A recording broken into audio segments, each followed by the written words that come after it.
김경래 최강 시사.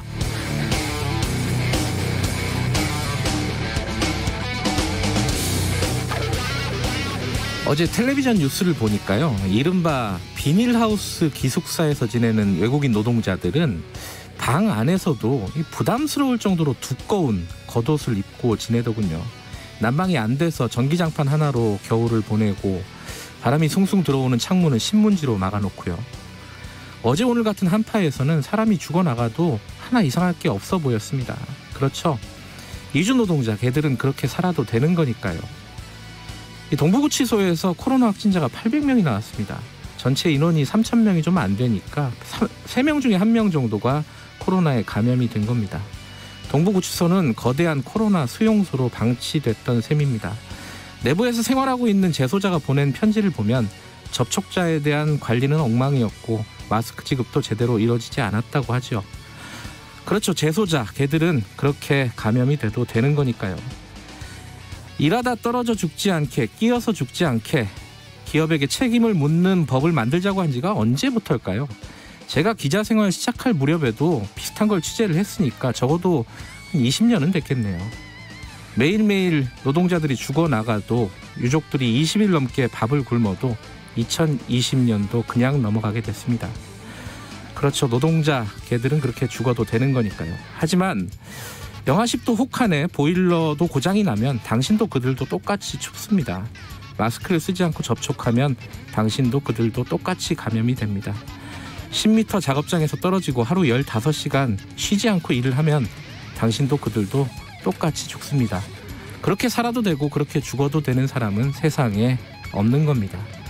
12월 31일 마지막 날이네요. 목요일 김경래의 최강시사 시작합니다.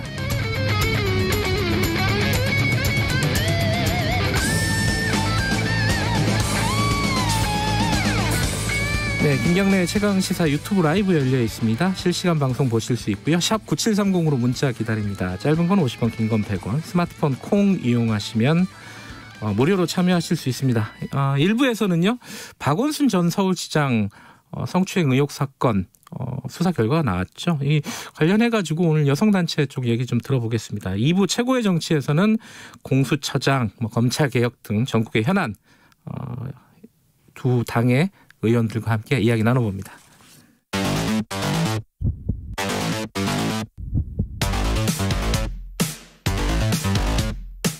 오늘 아침 가장 뜨거운 뉴스 언박싱. 네, 뉴스 언박싱 민노기 기자 나와 있습니다. 안녕하세요. 안녕하십니까. 한겨레 신문 하호영 기자 나와 있습니다. 안녕하세요. 네, 안녕하세요. 코로나 상황 간단하게 좀 정리를 좀 할까요? 지금 문제가 되고 있는 게 한 3가지 정도인데, 하나는 영국발 변이 바이러스, 그게 하나가 있고, 그다음에 동부구치소 얘기가 있고, 그리고 지금 요양원 얘기가 계속 나오고 있습니다. 영국발 바이러스 같은 경우에는 지금 상황이 어떤가요? 간단하게 하호영 기자가 좀 정리해 주시죠. 예, 그 영국발 신종 코로나 바이러스 감염증 변이 바이러스 감염자가 2명이 추가로 확인됐는데요. 예. 그러니까 어제까지 합쳐서 국내에서 확인된 변이 바이러스 감염자는 5명으로 늘어났습니다. 그런데 5명이라는 숫자보다요, 워낙에 전파력이 높은 것으로 알려졌기 때문에 당국에서는 좀 긴장하고 있는 상태입니다. 예. 어제 중앙방역대책본부에 따르면요, 이달 13일에 영국에서 입국해서 자가격리 중에 숨진, 그러니까 26일 날 숨졌습니다. 예. 26일 날 숨진 80대 남성이 변이 바이러스에 감염된 것으로 최종 확인을 했고요. 그리고 20대 여성 같은 경우에도 24일 입국을 했습니다. 네. 공항 검역소에서 확진 판정을 받고 생활치료센터에서 이송됐고 그 이후에 확진된 것으로 확인이 됐습니다. 이 변이 바이러스가 2차 감염이 있었는지는 아직 확인되지 그렇죠. 않았지만, 네. 지금 상황에서는 좀 봐야 되는 상황인 거죠. 지금 뭐 결론을 내리기는 쉽지는 않은 것 같고. 네.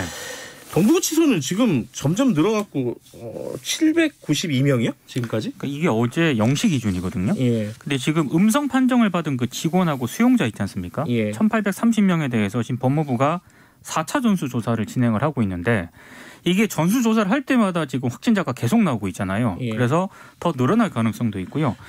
관련해서 어제 한겨레를 비롯한 일부 언론이 보도를 한 내용이 있는데, 그 코로나19 확진자와 밀접 접촉한 수용자들 방을 옮기는 그 과정에서요. 예.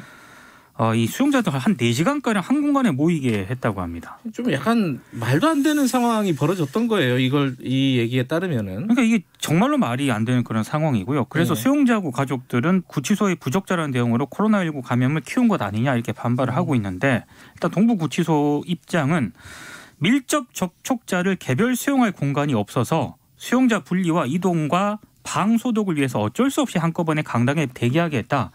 이런 입장을 내놓았는데 이것도 좀 이해가 안 가는 그런 해명입니다. 그리고 요양원 얘기가 계속 나오고 있습니다. 이게 이제 전국의 요양원이 이른바 뭐 코호트 격리라 그러잖아요. 완전히 폐쇄해버리고 그 안에 계속 사람들이 지내는 상황. 이 상황에서 확진자들이 계속 늘어나고 있다는 거 아니에요 지금? 그러니까 지금 코로나19 집단 감염이 진행 중인 요양병원이 전국에 17곳인데요. 네. 지난 28일 0시 기준으로 1,451명의 지금 확진자가 나왔거든요. 네. 근데 이게 문제가 뭐냐면은 격리된 병동안에서 적절한 치료가 이루어지지 못하기 때문에 비확진 환자까지 이제 추가 감염되는 상황이 계속 나오고 있다는 겁니다. 네. 그래서 지금 하루 확진자가 한 1,000명 정도 계속 나오고 있는데 이런 상황에서는 코호트 격리와 같은 방식이 아니라 다른 방식이 필요하다고 지금 전문가들이 계속 주장을 하고 있습니다. 대책이 필요하다. 그리고 정부도 지금 준비를 하고 있는 것 같고요. 네. 그러니까 이게 좀 정리를 할 필요가 있는데요. 그러니까 일방적인 코호트 격리보다는 오히려 아까 말씀하셨던 것처럼 비확진자를 이제 바깥으로 보내서 그러니까 확진자와 비확진자를 빨리 가르는 그런 정책이 필요하다는 이야기가 나오고 있습니다. 다른 소식도 좀 알아보죠. 인사가 몇 개 있었습니다. 지금 법무부 장관하고 뭐 몇 개 부처의 장관들하고 발표가 됐죠. 그 민동기 기자가 좀 정리해 주시죠. 신임 법무부 장관에 박범계 더불어민주당 의원이 내정이 됐고요. 그리고 환경부 장관에는 한정희 민주당 의원, 국가보훈처장에는 황기철 전 해군참모총장이 발탁이 됐습니다. 네. 그리고 이제 이건 장관급 혹은 이제 국가보훈처장을 얘기하는 거고요. 청와대 참모도 일단 사의를 표명을 했는데요. 노영민 대통령 비서실장하고 김상조 정책실장, 김종우 민정수석 4개월 정도밖에 안 됐는데. 4개월밖에 안 됐나요? 네. 그런데 사표를 제출했습니다. 그래요? 지금 언론들 분석은 그 백신 파동하고요. 법무부하고 검찰 간의 불화 그리고 부동산 문제와 같은 문제에 대해서 책임을 공유하고 세 사람이 결단 시점을 조율을 했다 이렇게 보도를 하고 있습니다. 지금 그 민정수석하고 비서실장 뭐 등등 좀 얘기 나오고 있죠. 누가 될 건지. 예, 비서실장 같은 경우에는 지금 현재 그 유영민 전 과학기술정보통신부 장관이 발탁된 것으로 확인됐다는 보도까지 나오고 있어요. 오늘 중에 발표가 될 것 같다. 그러니까 이르면 청와대 인선은 오늘 중에 발표가 될 것 같고요. 말씀하셨던 그 민정수석 같은 경우에는 신현수 전 국가정보원 기조실장이 이쪽도 발탁이 된 것으로 또 이야기는 나오고 있습니다. 신현수 기조실장은 그 검사 출신이잖아요. 그래서 이제 문재인 대통령이 예전에 그 검사 출신을 임명하지 않겠다라는 방침을 밝힌 바 있어서요. 그 부분 때문에 좀 그 인선 발표가 좀 늦어지고 있지 않느냐라는 관측도 나오고 있습니다. 법무부 장관이 판사 출신이고 뭐 그리고 누구야? 저희 공수처장도 판사 출신으로 그렇죠. 지명이 돼 있는 상황이니까 여기는 검사 출신으로 균형을 잡을 수도 있겠고 뭐 오늘 좀 봐야겠네요. 그죠? 지금 그 박범계 법무부 장관, 이게 법무부 장관이 항상 좀 시끄럽잖아요. 뭐 지금 생각해보면 조국 장관 그리고 추미애 장관, 박범계 장관 후보자로 지명이 된 건데 약간의 얘기들이 왔다 갔다 하고 있습니다. 그죠? 그러니까 특히 이제 윤석열 검찰총장하고 사법연수원 동기거든요. 동기. 예. 그래서 박근혜 정권 때는 굉장히 또 호의적으로 얘기를 했었던데. 성렬이 형 이거죠. 예. 그래서 이제 지난 10월에 다들 기억하시겠지만 그 국정감사 때요. 법사위 국정감사 때 윤석열 총장에게 자세 똑바로 하라 이렇게 호통을 친 당사자이기도 하고 그리고 선택적 정의다라고 윤 총장을 또 비판을 했는데 여기에 대해서 또 윤 총장이 과거에는 나한테 안 그러지 않았느냐 이런 취지로도 얘기를 해서 좀 여러 가지 좀 화제가 됐었습니다. 이게 어쨌든 윤석열 총장하고도 인연이 있고 그렇죠. 이 인사가 언론에서 보도가 많이 되고 있는 것 같습니다. 이 뭐 참모 인사들은 뭐 오늘 소식들 좀 기다려봐야 될 것 같고요. 그 공수처장에 대한 얘기들은 뭐가 좀 나오고 있습니까? 사실은 뭐 김진욱 그 헌법재판소 선임연구관으로 이제 알려져는 있는데요. 그 김진욱 전 선임연구관 같은 경우에는 그 의외의 반응이다라는 이야기까지도 좀 나오고는 있습니다. 왜냐하면 무슨 반응이? 그러니까 일부 여론에서는 그러니까 일부 언론에서는 김진욱 연구관이 처장에 적합하느냐. 그러니까 야당에서 특히나 공수처장 이후로 검사가 해야 하는 거 아니냐. 수사를 해야 하는 것이 아니냐. 수사를 하는 경험이 있는 사람들이 하는 것이 아니냐라는 지적도 있었고요. 그런 측면에서 좀 부족한 거 아니냐라는 지적들이 계속 나오고 있습니다. 김진욱 처장이 수사 경험이 있기는 있죠. 그죠? 그러니까 이제 청와대에서 한 얘기는 그 과거 그 기억하시겠지만 조폐공사 파업 유도 의혹 사건이 있었잖아요. 그때 특검팀에 근무를 했었거든요. 이 근무 경력을 거론하면서 다양한 법조 경력을 가지고 있다. 이게 청와대 설명인데 오늘 뭐 일부 보수 언론 같은 경우에는 법조계에 거의 뭐 잘 모르는 사람이다라는 그런 취지의 또 기사를 내보냈더라고요. 사실 그 부분은 좀 과도한 지적인 그렇죠. 것 같습니다. 예. 지금 인사청문회 관련해 가지고는 어제 우리 조영 원내대표 인터뷰를 했었는데 뭐 송곳 검증을 하겠다 뭐 이런 식으로 밝혔죠, 그죠? 특히 이제 인사청문회도 그렇고요. 네. 공수처 차장하고 이제 공수처 수사검사 임용을 해야 되잖아요. 그러니까 공수처 내부 인사요. 내부 인사. 특히 이제 이 공수처 수사검사 임용 같은 경우에는 인사위원회를 거쳐야 되는데 7명인데 야당 추천 2명이 포함이 될 수 있거든요.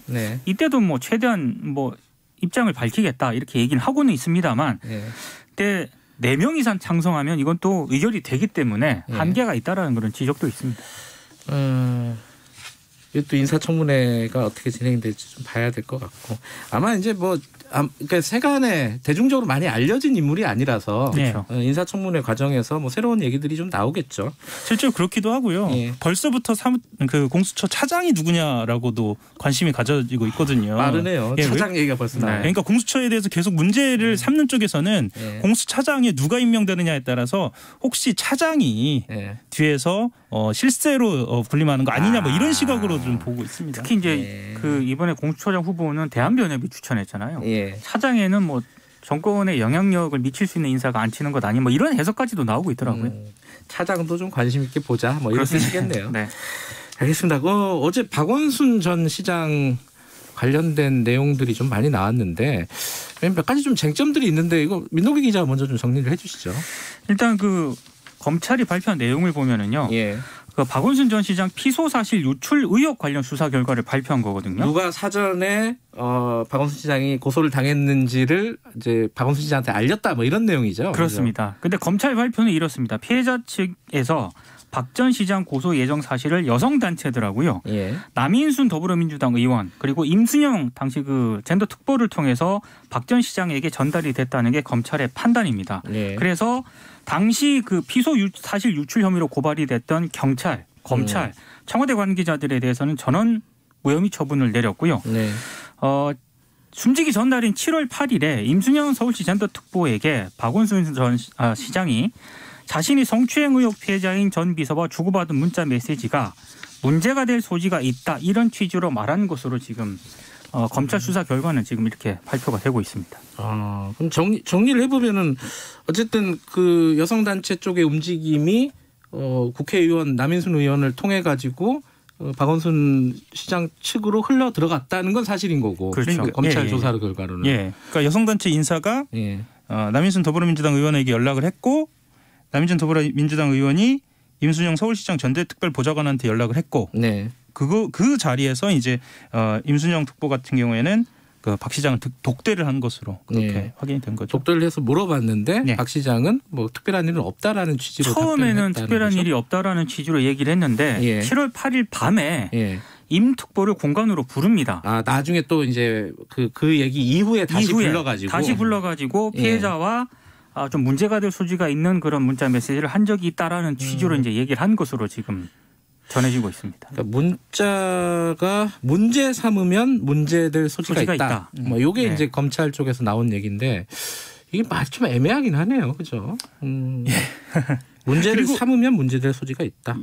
그리고 이런 텔레그램을 보낸 사실도 확인이 됐는데요. 7월 9일입니다. 7월 9일 오후 1시 24분께 젠더특보한테 아무래도 이 파고는 내가 넘기 힘들 것 같다. 뭐 이런 메시지를 보낸 것도 확인이 됐습니다. 그러고 나서 이제 그 극단적인 선택을 한 것으로 그렇게 지금 보고 있는 거죠.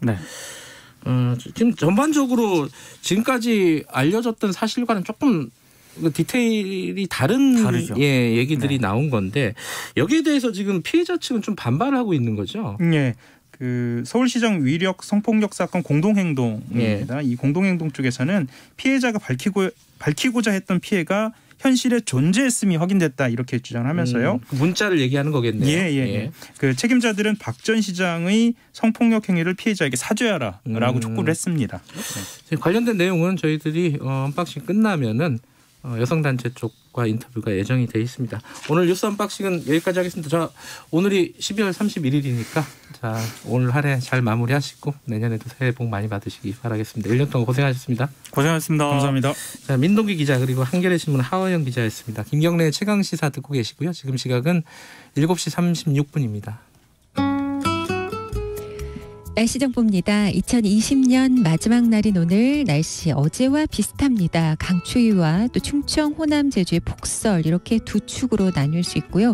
여기에 강풍과 고파고로 인해서 항공기와 여객선 이용하실 분들은 오늘도 운항 정보 확인하시는 게 좋겠습니다. 현재까지 울릉도의 적설량 33cm, 부안 28cm, 광주 15.4cm 등을 기록 중입니다. 호남과 제주 산지 내일까지 5에서 20cm의 눈이 더 쌓이겠고요. 충청과 그 밖에 산지를 제외한 제주 지역도 최고 8cm의 눈이 더 내리겠습니다. 나머지 대부분 지역은 내일까지도 대체로 맑은 날씨가 이어지겠습니다. 오늘 낮 최고 기온은 서울 영하 3도, 대전 영하 1도 등 영하 5도에서 영상 4도의 분포를 보이겠고요. 내일도 아침 기온이 3, 4도 정도는 오르겠지만 그래도 서울 영하 8도, 철원 영하 15도 등으로 예년보다 춥겠습니다. 내일 낮에 기온이 일시적으로 오르긴 하겠지만 그래도 이후에도 장기간 추위가 더 이어지니까 건강관리에 유의하셔야겠습니다. 지금 서울의 기온은 영하 10.8도입니다. 날씨 정보였고요. 다음은 이 시각 교통 상황 알아보겠습니다. KBS 교통정보센터의 오수미 씨입니다. 네, 이 시각 교통정보입니다. 어제에 이어 오늘도 호남 서해안 지역으로는 눈길인 곳들이 많습니다. 미끄러짐 사고 없도록 감속과 전방 주시에 집중해서 운행을 해주셔야겠습니다. 먼저 사고 소식부터 전해드리면 경부고속도로 부산 쪽으로 영천 부근에서 화물차 관련한 사고가 발생했는데요. 3차로를 차단하고 수습을 하고 있어 주의를 해주셔야겠습니다. 그리고 오늘 출근길, 내일 새해 신정 휴일을 앞두고 차량 이동이 많지 않은 모습입니다. 경부고속도로 서울 방향 수원 일대에서 주춤하고 달래내에서 반포까지 8km 밀립니다. 서해안 고속도로 서울 쪽으로는 금천에서만 밀리고요. 평택 시흥간 고속도로 평택 쪽 남한산 부근에서 2km 막히고 있습니다. 지금까지 KBS 교통정보센터였습니다. 최강 시사.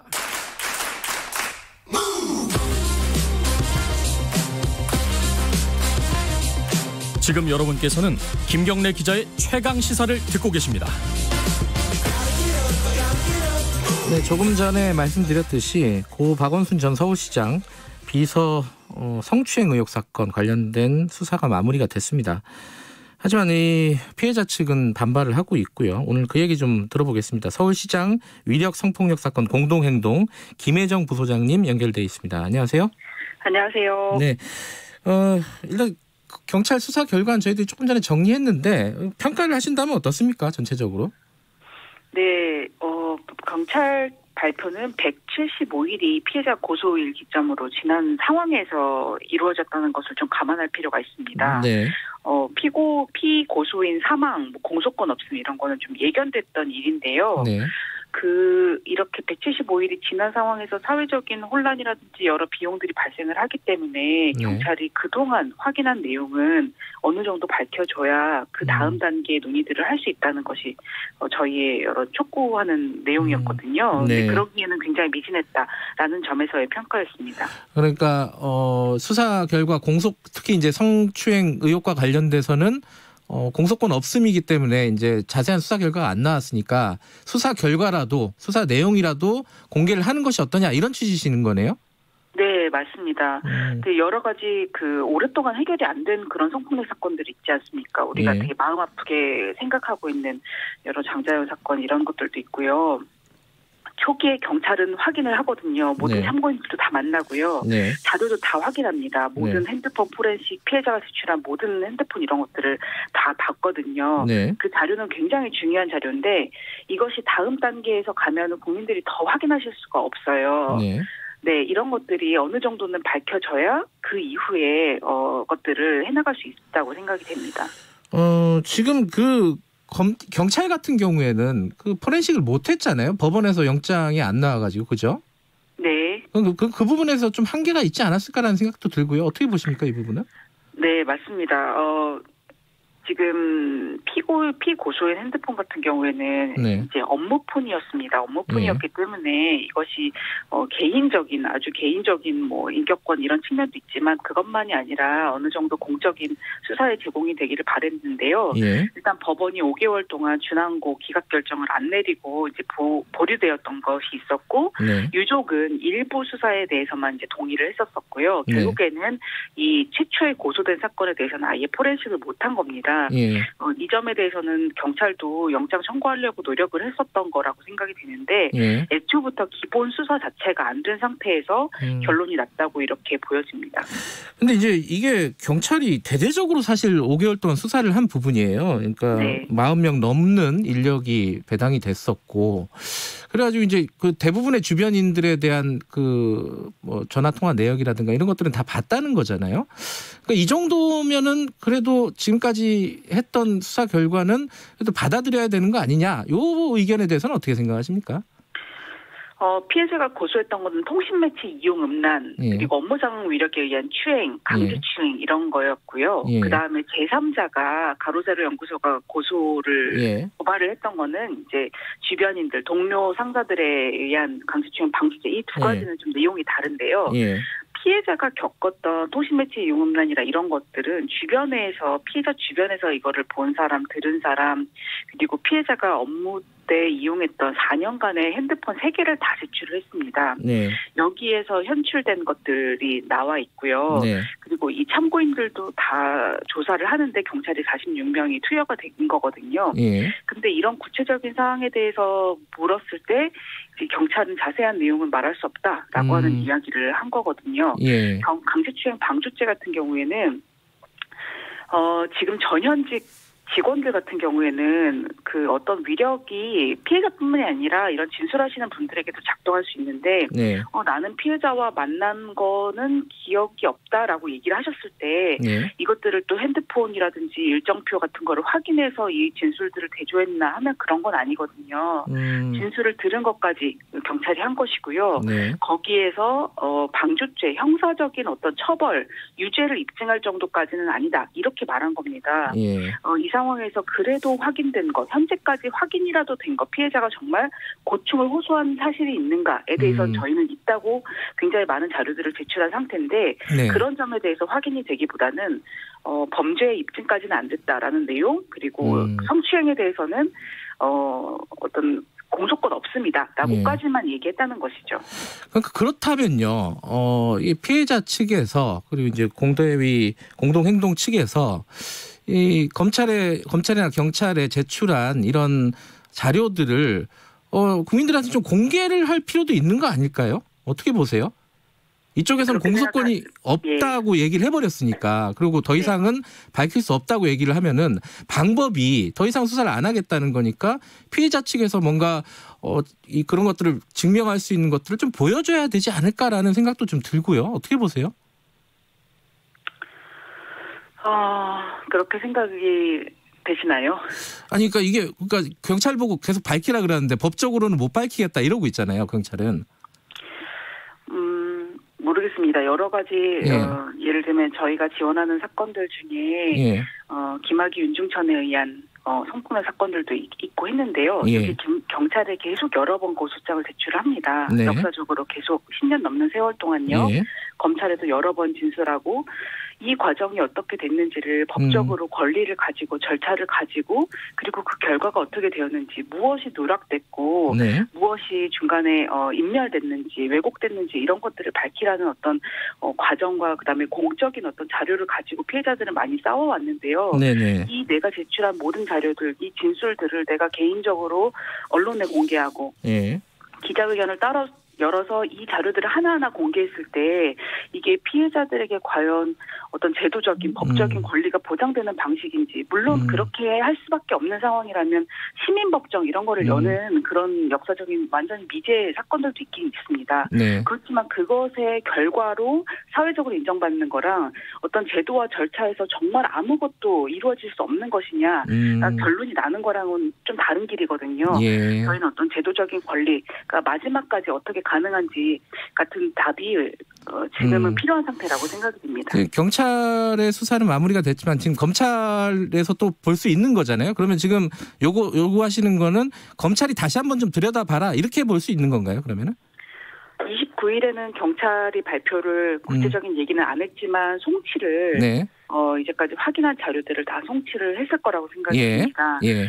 그런데 조금 다른 포인트로 어제는 검찰이 발표를 했습니다. 검찰은 이 고소 사실이 유출됐는가, 예, 그걸 본 거죠. 예. 네, 사건으로 했는데 검찰이 발표한 거는 7월 7일에 부터 시작해서 피해자 고소하신 7월 8일, 그다음에 시장이 사망했던 7월 10일까지 네. 그 정황에 대해서 얘기를 했는데 검찰은 또 경찰이랑 달리 예. 어떤 텔레그램을 시장에 남겼고 어떤 말이 있었고 네. 또 누구랑 어떤 통화를 했고 이런 것들이 상세하게 나와 있거든요. 네. 수사기관이 어떤 이야기를 어떤 필요에 따라서 하는지가 좀 다른 결과가 나왔던 겁니다. 예.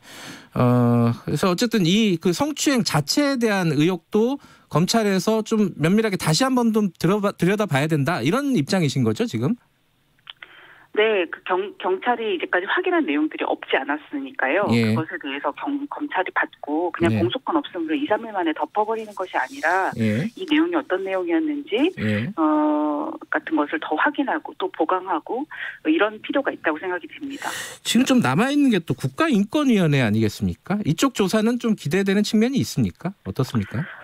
국가인권위원회는 경찰이랑 검찰이 이것이 형사적으로 죄가 되느냐를 네. 방향을 보는 거였다면은요. 네. 국가인권위원회는 성차별 그리고 성희롱 그다음에 비서가 왜 여성 비서가 외모를 위주로 왜 네. 전문성이 아닌데도 불구하고 이렇게 차출되는 방식으로 선발됐는지 네. 같은 거. 그다음에 제도적으로는 성폭력에 대한 어떤 다 제도가 구비되어 있지 않습니까? 이런 네. 것들은 왜 작동하지 않았는지.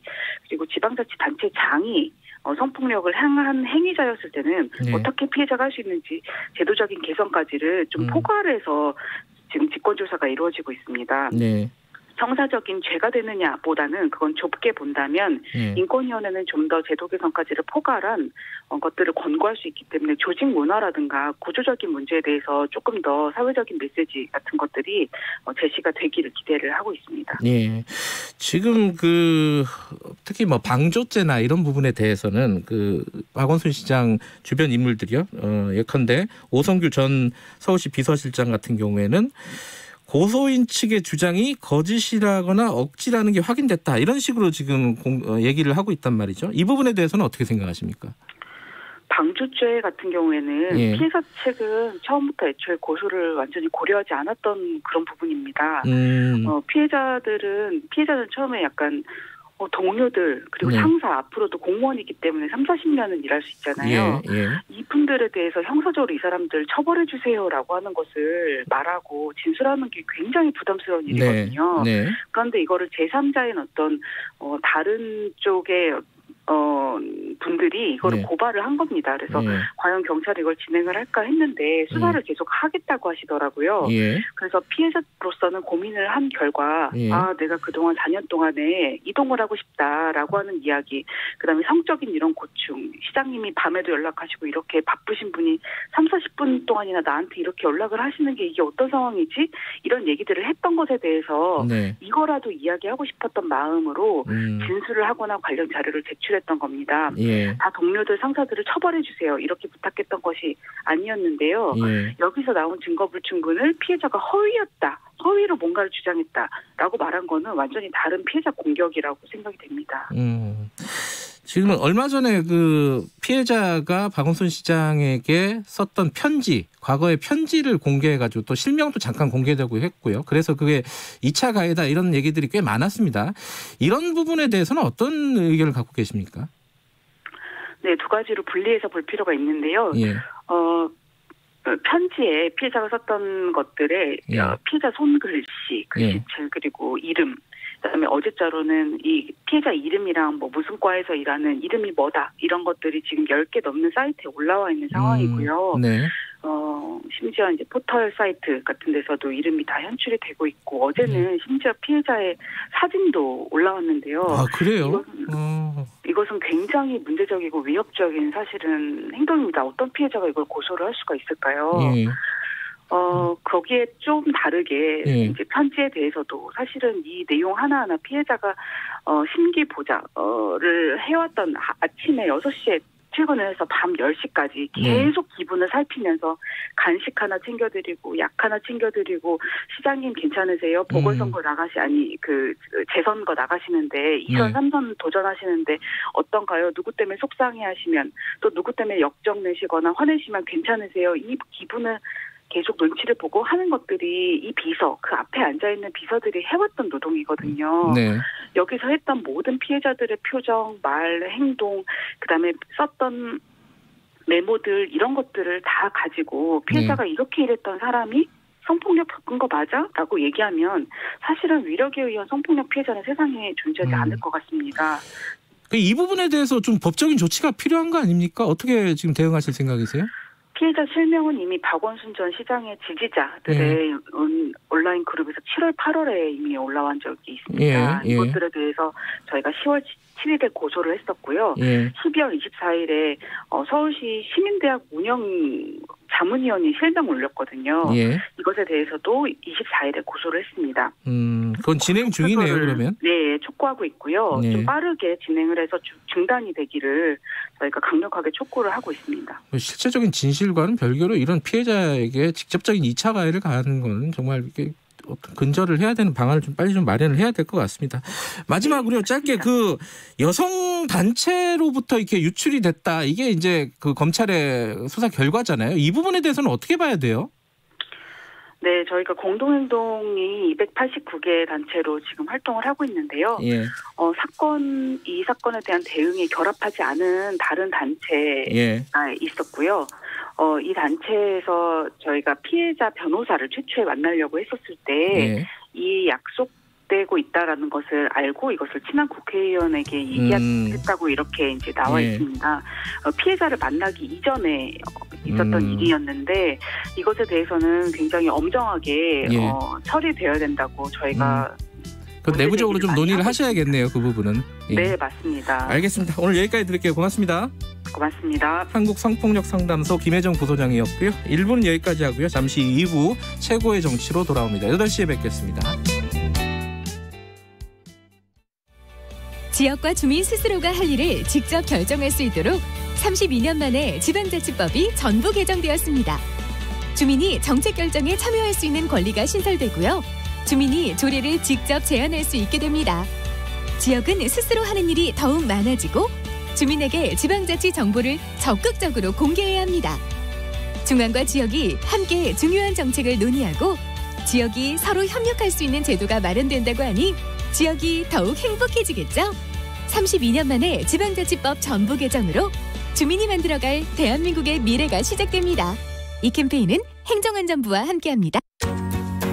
어렵게만 느껴졌던 공공기관 입찰을 중소벤처기업부가 지원합니다. 기술만 있는 회사가 큰 공장이 있는 회사와 힘을 합치고 기존 제품은 대기업 신기술로 더 스마트해지고 중소기업이 대기업과 손잡고 만든 제품으로 공공기관 입찰 참여가 쉬워집니다. 대기업과 중소기업이 동반 성장하는 공공조달 상생협력 지원 제도를 만나보세요. 디지털 경제로의 대전환 스마트 대한민국 중소벤처기업부가 만들어갑니다. 고장난 TV를 어떻게 버리지? 새 TV 사면서 수거해달라고 했어. 그럼 전자레인지는? 1599-0903 전화해서 무상 방문 수거 서비스 신청했지? 폐가전제품 분리배출 어려우셨죠? 재활용하면 자원이 되는 폐가전제품. 이제 1599-0903으로 무상 방문 수거 서비스 신청하세요. 버려지는 가전제품이 소중한 자원이 됩니다. 1599-0903 1599-0903 이 캠페인은 그린 뉴딜을 선도하는 환경부와 한국환경공단이 함께합니다. 말 같은 말.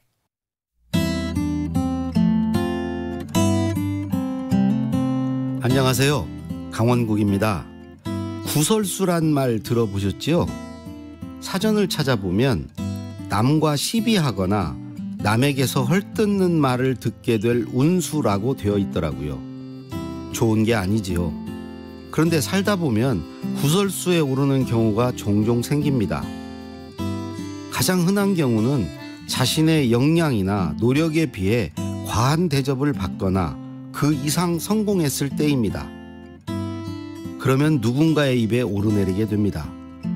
그 친구 그 정도는 아닌데 정말 운이 좋아.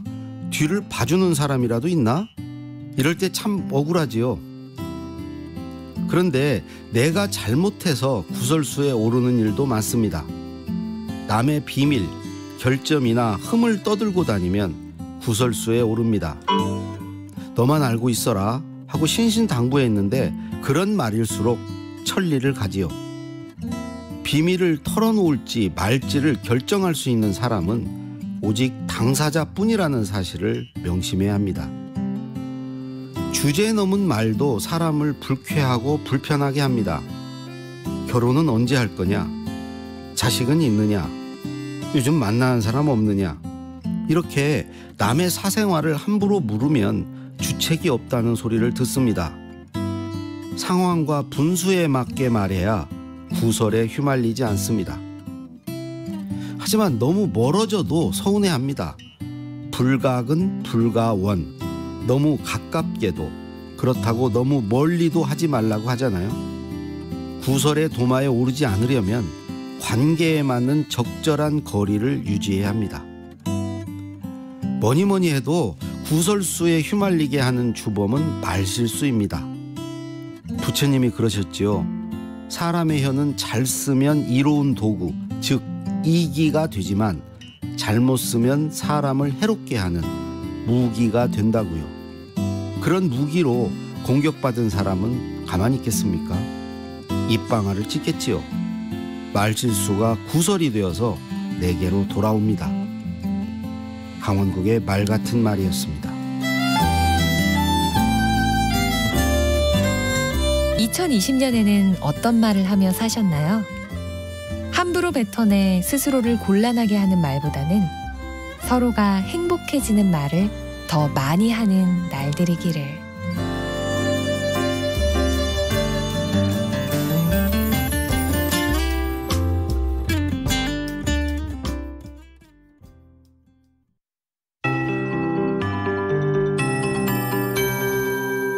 KBS 58분 날씨. 연말연시 세미 한파가 절정을 이루고 있습니다. 곳곳에 한파특보가 발효 중입니다.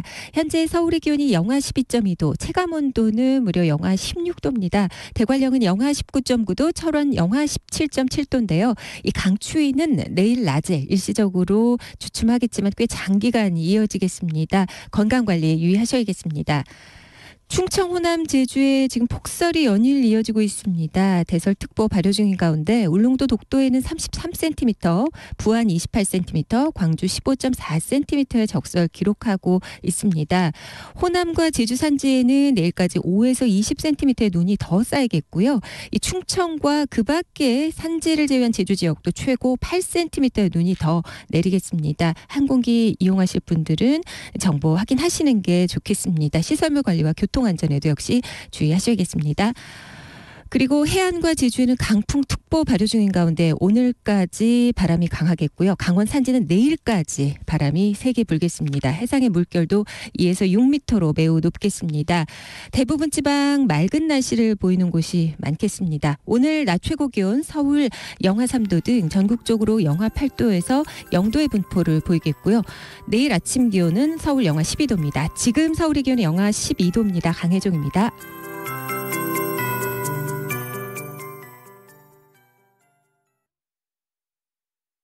정성을 다하는 국민의 방송 KBS가 8시를 알려드립니다. AM 711kHz, FM 97.3MHz, KBS 1라디오입니다. HLKA.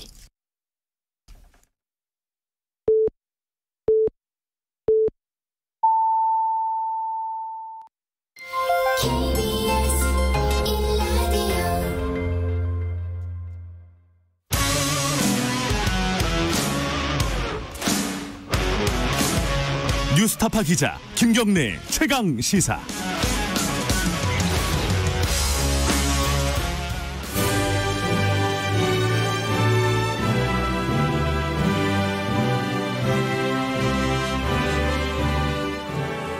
네, 전국의 가장 뜨거운 현안을 여야 의원 두 분과 이야기 나눠보는 시간입니다. 최고의 정치, 오늘도 두 분 나와 계십니다. 먼저 더불어민주당 홍익표 의원님 안녕하세요. 네, 안녕하세요. 그리고 국민의힘 윤영석 의원님 안녕하세요. 네, 안녕하십니까.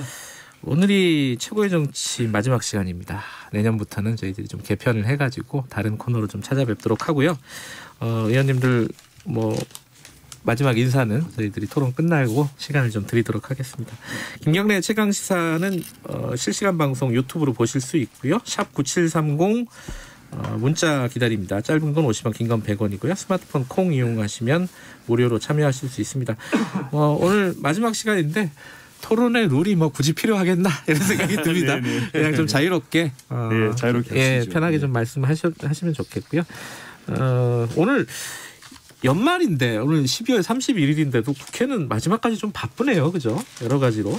예. 지금 가장 국회 현안은 양쪽 당에서는 뭘로 보고 계신지 약간 얘기 들어볼게요. 홍익표 의원님 지금 현안이 가장 중요한 게 뭐라고 보세요? 워낙 밀린 현안이 많이 있어서 많이 있기 때문에 뭐라고 딱 꼬집어 얘기하면 뭐하겠지만 당장 쟁점이 되어 있는 건 역시 오늘 토론 주제이기도 한 중대재해기업처벌법이 남아 있고요. 또 두 번째는 각종 공수처장을 비롯해서 인사청문회가 중요하게 준비하는 과정. 물론 인사청문회 1월 달에 하겠지만 그 준비 과정이 있는 것 같습니다. 1월 달에 인사청문회로 또 한바탕 시끄럽긴 하겠네요. 윤영석 의원님은 어떤 게 지금 가장 중요한 현안으로 보세요? 네, 방금 이제 우리 홍 의원님 말씀하신 그런 입법 과제와 함께 지금 코로나19로 지금 가장 고통을 받는 그런 분들이 결국은 자영업자 소상공인들 아니겠습니까? 네. 그래서 그런 분들에 대한 지원을 어떻게 할 것인가 이런 부분이 상당히 저희 관심사고요. 그다음에 당내에서는 지금 보궐선거 준비 이런 부분이 지금 공천관리위원회가 가동되고 있어서 어떻게 하면 이제 범야권 대통합을 이루어서 보궐선거에 승리할 수 있을까 이런 부분을 저희가 굉장히 많이 고민을 하고 있습니다. 2021년도 1월 1일부터 쉴 새 없이 돌아갈 것 같아요. 선거 때까지. 그죠? 네. 오늘 아까 홍익표 의원님이 말씀하신 중대재해기업처벌법 얘기부터 좀 해보죠. 이게 좀 복잡하게 돌아가고 있습니다. 지금 유가족들이 단식을 하고 있는 상황이고요. 오늘로 아마 21일째인 것 같은데 단식을 지금 계속 이어가고 있고 정의당 의원도 단식을 같이 하고 있고요.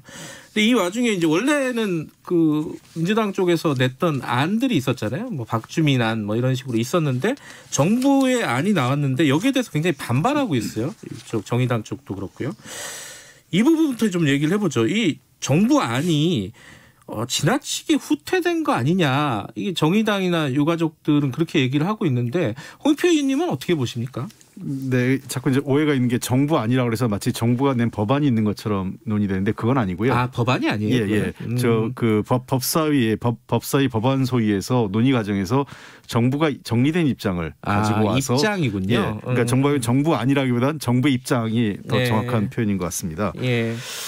말씀하신 대로 저도 지금 정부 입장을 보면서 다소 그러니까 정의당이 원하는 물론일 뿐만 아니라 우리 당이 낸 안보다도 상당히 후퇴한 부분이 있다는 건 사실이고요. 그래서 국회가 입법기관이기 때문에 정부의 입장을 청취를 하되 최종적인 입법 권한은 국회가 가지고 있는 거기 때문에 국회에서 정부 입장까지 고려해서 어느 것이 우리 사회에 지금 일하는 사람들 노동자와 또 현장에서 일하는 분들의 안전과 생명을 지키는데 무엇이 가장 효율적이고 가장 그 안전한 저 진전된 아닌가에 예. 대한 결론을 국회가 내면 된다고 생각합니다. 지금 이제 그 안에 보면은 정부의 입장이나 아니면 뭐 민주당 안도 그렇고 정의당 안도 그렇고 여러 가지 쟁점들이 있는데 가장 뭐 첨예한 쟁점 중에 하나가 유예 기간을 얼마나 둘 것이냐, 유예하는 그 사업장은 규모를 어떻게 잡을 것이냐 이 부분인 것 같은데 뭐 다른 쟁점들도 있습니다.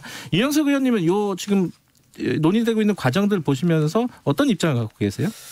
우선 그 방금 말씀하신 대로는 유예 기간이 너무 길다는 생각이 들어요. 아, 그러세요? 그러니까 이게 왜냐하면 이제 50인 미만은 지금 4년, 네. 또 100인 미만은 뭐 2년 이렇게 이제 하고 있는데요.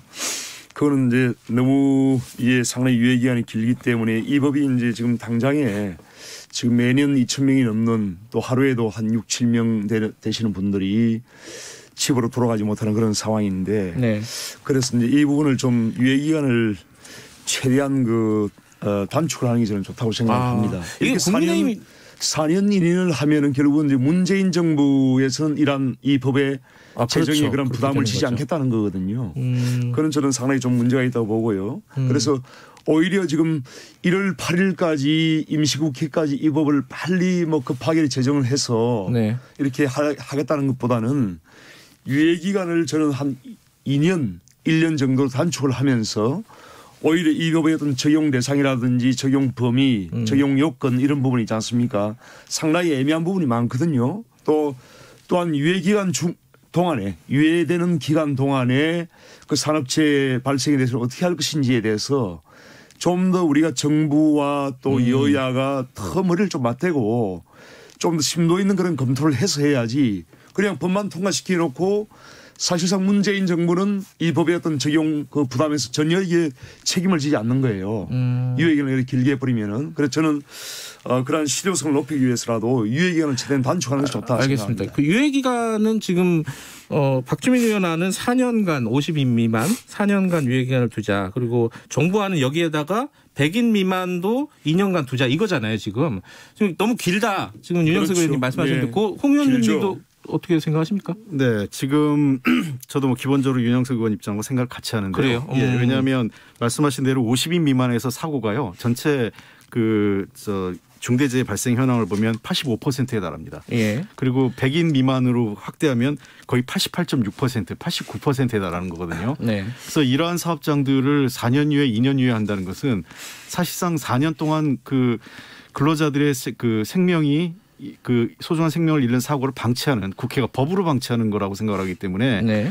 저는 1, 2년도 아니고 최대한 단축할 수 있으면 단축해야 된다. 6개월을 넘을 필요가 없다 생각을 합니다. 그러니까 이런 문제에 대해서는 그러니까 6개월 정도면 충분히 현장에서 준비할 시간 정도고요. 네. 그리고 그 관련해서 그 정부 측이 관련 정부 기관이 적극적인 지원을 해서 재정 지원 필요하면 일부 재정 지원을 하든 네. 아니면 세제 지원 등을 통해서라도 빨리 해야 되는 건데 다른 것들이 우리가 통상 유예 기간을 설정하는데 네. 이것은 사람의 생명과 안전이 관련된 문제이기 때문에 유예 기간을 지나치게 길게 설정하는 것 자체가 네. 역시 사람보다는 돈의 논리에 입각한 생각 아니냐 생각하기 때문에 정치권도 또는 정부도 그렇고 기업도 이 문제에 대해서는 서로가 최대한 그 기간을 단축시키자는 입장에서 원칙을 갖고 기간을 논의해야 되고 저는 6개월 내지 1년 미만이어야 된다 이렇게 생각합니다.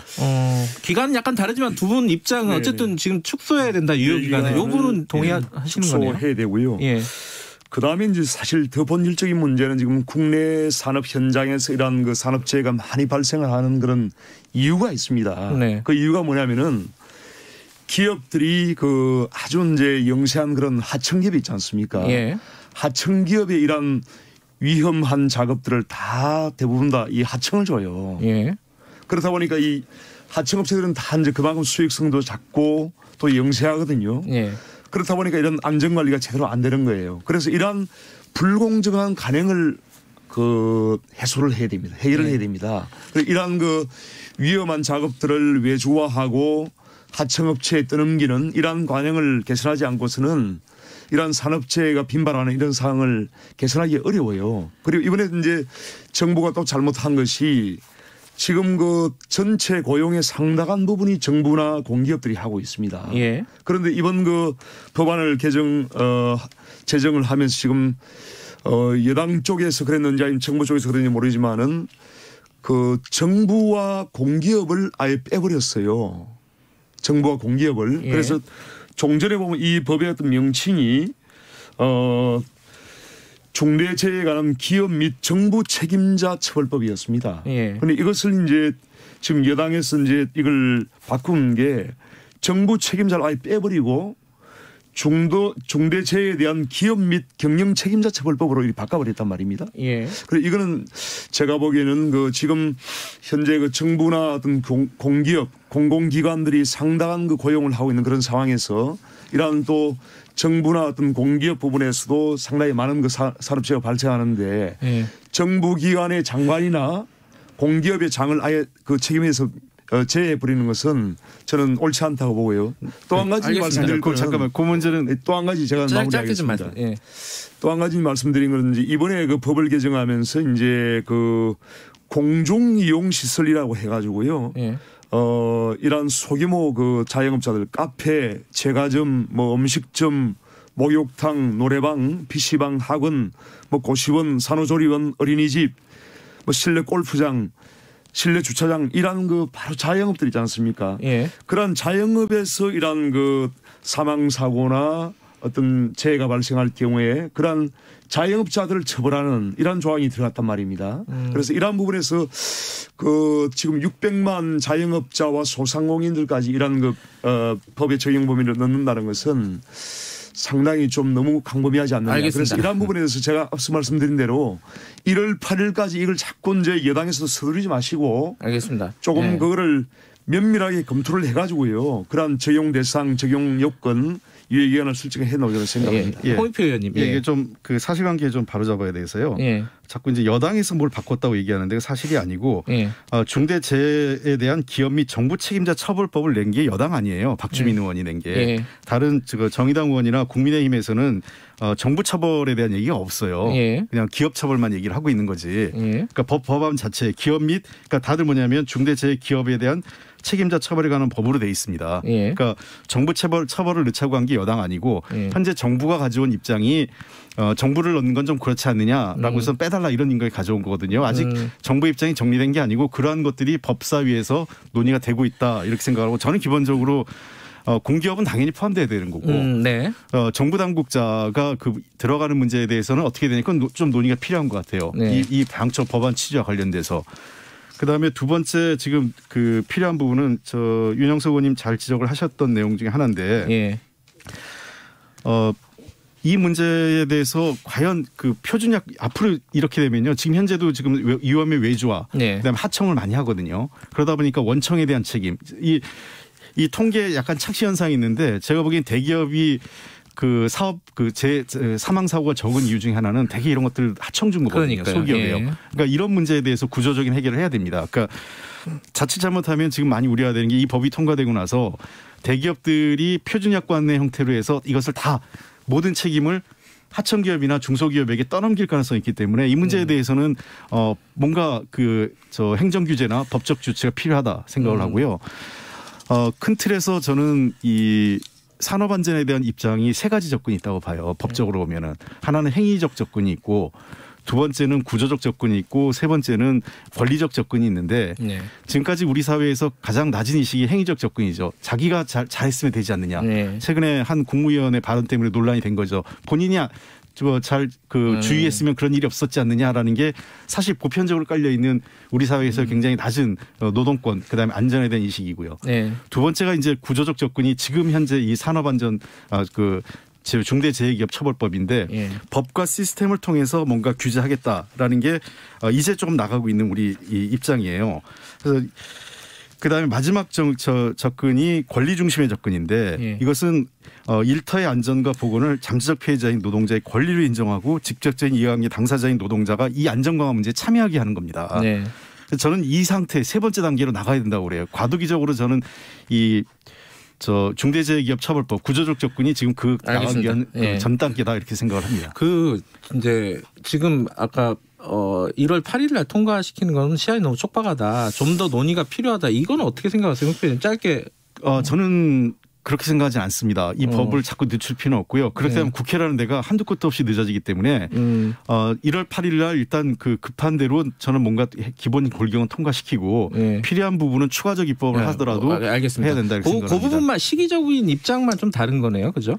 그래서 이제 이 법은 사실 이제 우리 기업 현장 또 이제 수많은 산업 현장에서 그야말로 대단히 중대한 법이에요. 예.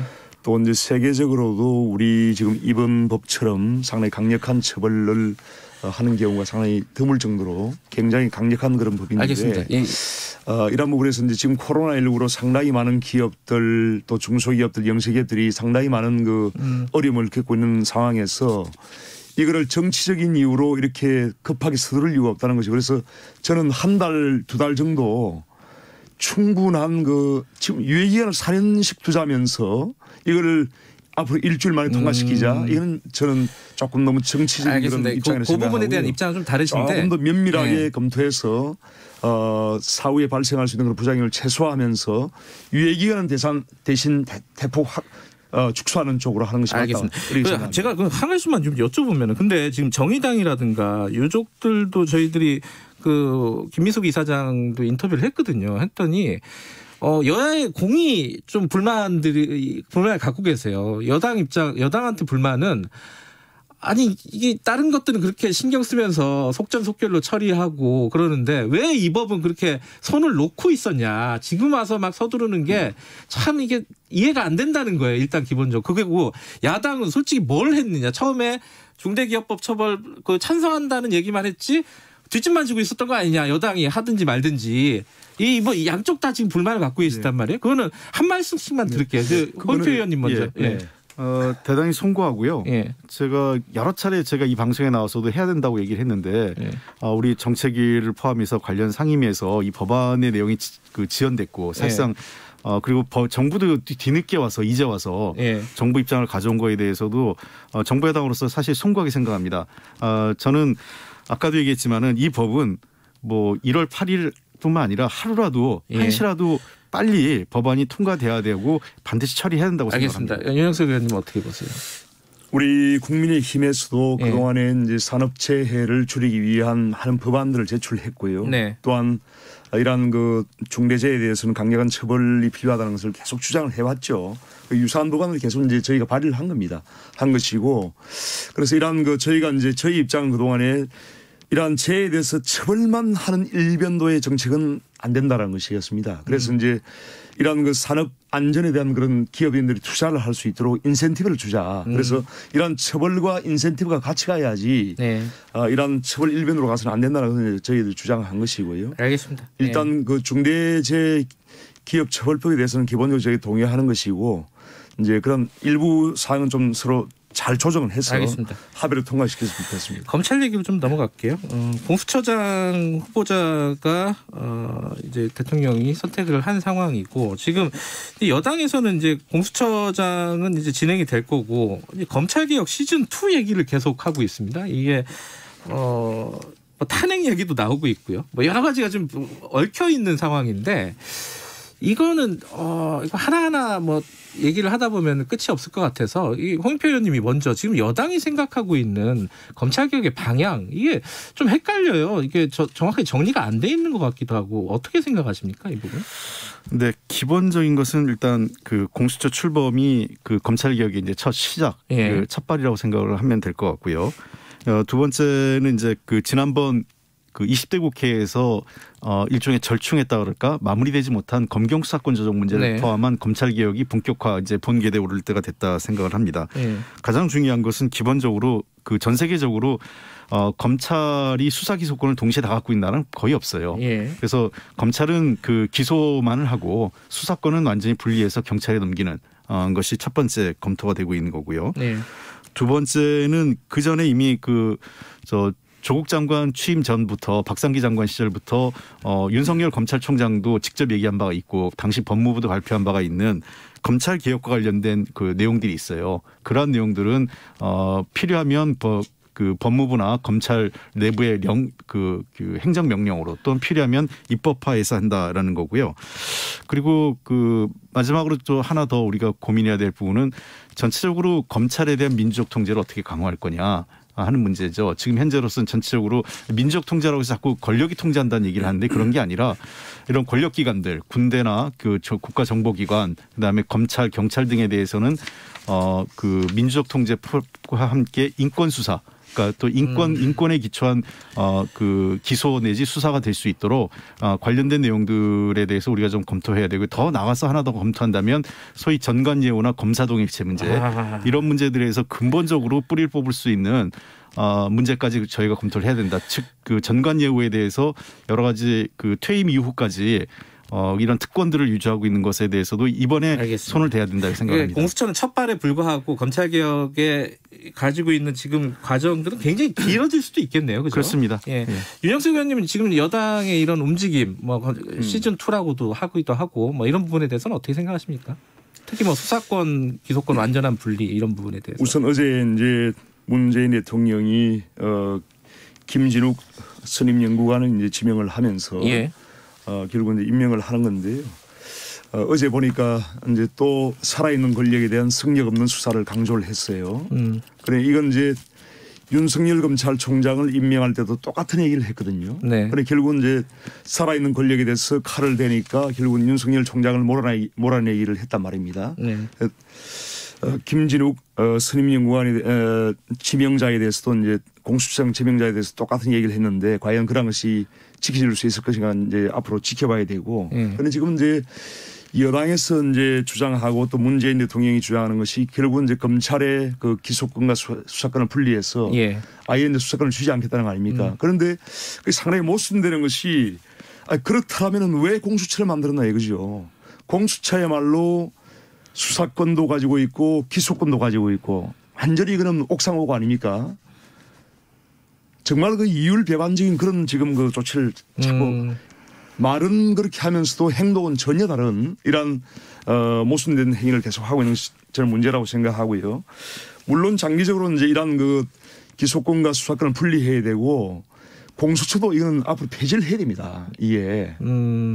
기소권과 수사권을 다 가지는 이런 권력기관을 새로 창설하는 것은 결국은 지금 현 정부 문재인 대통령과 민주당이 마음에 들어하지 않는 기존의 검찰은 아예 완전히 무력화시키고 문재인 대통령과 민주당이 좋아하는 공수처는 새로 만들어서 기소권과 또 수사권까지 다 주고 이건 정말 이건 있을 수 없는 일이라고 저는 논리적으로 생각하고요. 모순이라는 얘기. 예. 논리적으로 모순이죠. 이거는 모순이고요. 근데 좀 자꾸 오해를 줄 수 있는 말씀하신 건데 공수처란 기관이 지금 검사 25명하고 수사관 40명입니다. 예. 앞으로 확대할 거 아닙니까? 아니요. 잠깐만 보세요.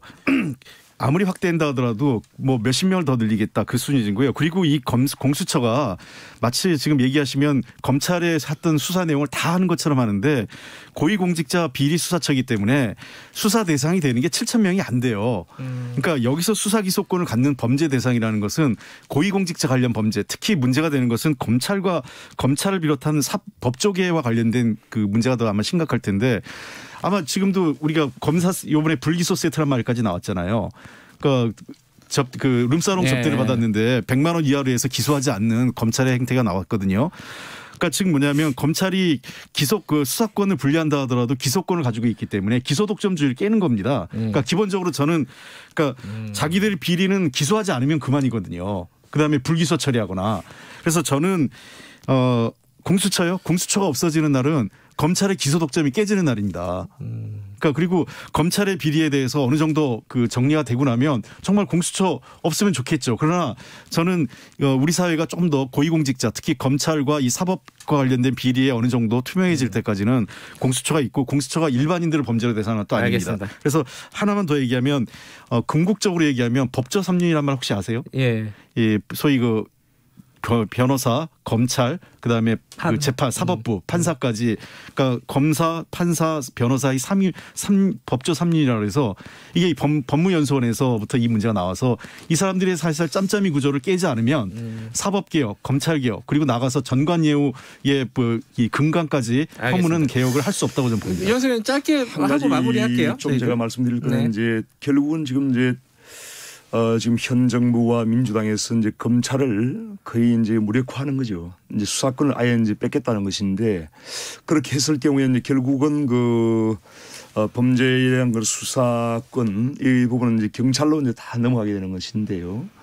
최근에 이제 이용구 법무차관에 대한 그 택시기사 폭행 사건에서 보다시피 지금 경찰의 그런 그 권력자들에 대한 봐주기 수사가 지금 일반화되어 있단 말입니다. 알겠습니다. 그런 상황에서 과연 경찰을 이렇게 이제 비대한 그런 권력을 주었을 때 이것이 과연 제대로 될 수 있겠느냐 하는 그런 부분에서 상당히 이제 그런 것을 어떻게 견제하고 어떻게 정상화시킬 것이냐 하는 부분에 대한 상당히 많은 그 제도적 장치나 또 어떤 앞으로의 그런 조치가 있어야 돼요.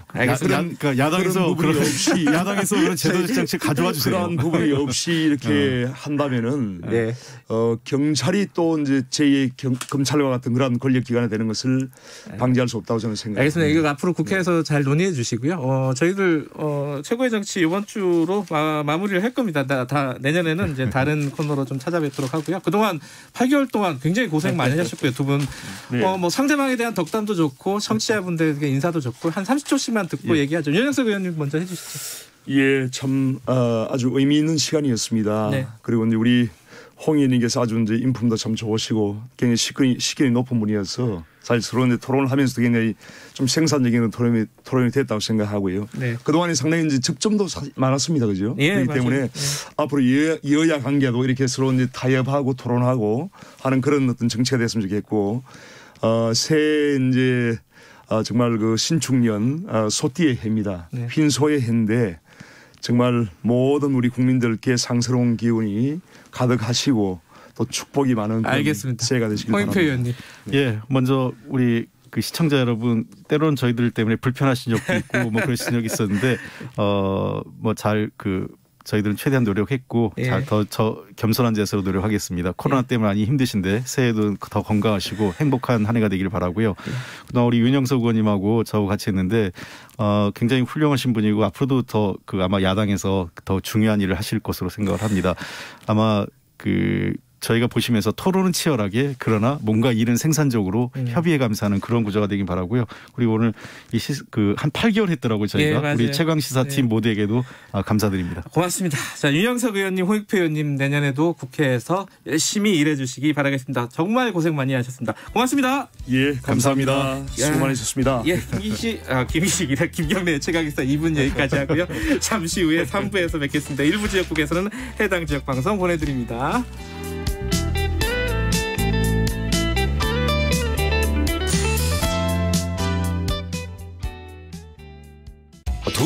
들어와 나가지 말고 대한민국 청소년 박람회로 들어와.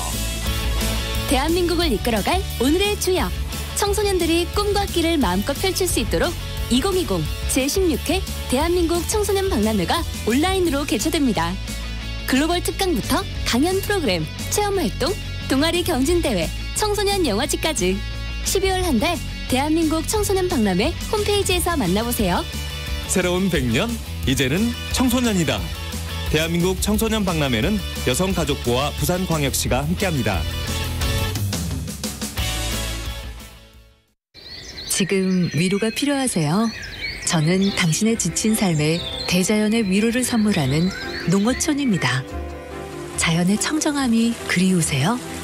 저는 온실가스와 미세먼지를 잡아 지구를 지키는 농어업입니다. 건강한 먹거리를 고집하시나요? 저는 7천만 한반도의 건강한 먹거리를 책임지는 농어민입니다. 국민을 위해 아낌없이 주는 나무. 농어업 농어촌은 국민 모두가 지켜야 할 가장 위대한 유산입니다. 이 캠페인은 대통령 직속 농어업 농어촌 특별위원회와 농림축산식품부, 해양수산부가 함께합니다. 다음 4가지 단어로 문장을 만들어 보세요. 지구, 나, 온도, 저탄소 제품. 나는 지구 온도를 낮추기 위해 저탄소 제품을 선택했다. 테스트 결과 당신은 지구의 내일을 바꾸는 실천가입니다. 온실가스를 줄이는 저탄소 제품. 기업이 생산하고 소비자가 선택할 때 지구의 내일이 달라집니다. 함께 만들어요. 건강한 지구 온도. 나부터 시작해요. 저탄소 제품. 환경성적 표지 저탄소 제품 인증 캠페인은 환경부와 한국환경산업기술원이 함께합니다. 요즘 속 터지고 답답한 뉴스만 머리가 아프다. 아이고 지끈지끈해. 그런 사람들 있지 않습니까? 그러면은 주진우 라이브 들으시면 저희가 정리 잘 해드릴 테니까 걱정 마시고요. 자, 일로 오십시오. 주진우 라이브는 코로나 시대 시사 매일 오후 5시 5분 주진우 라이브. 2021년 새해에는 이런 뉴스가 들렸으면 좋겠습니다. 코로나19 신규 확진자 한 달째 0명 기록하고 있습니다. 이번엔 쟁점 법안이 여야 합의로 통과됐습니다. 우리나라 경제 성장률 5%를 달성했습니다. 희망찬 소식을 전하는 그날까지 시사본부가 함께하겠습니다. 평일 낮 12시 20분 오태훈의 시사본부. 지금 시각은 8시 30분입니다. KBS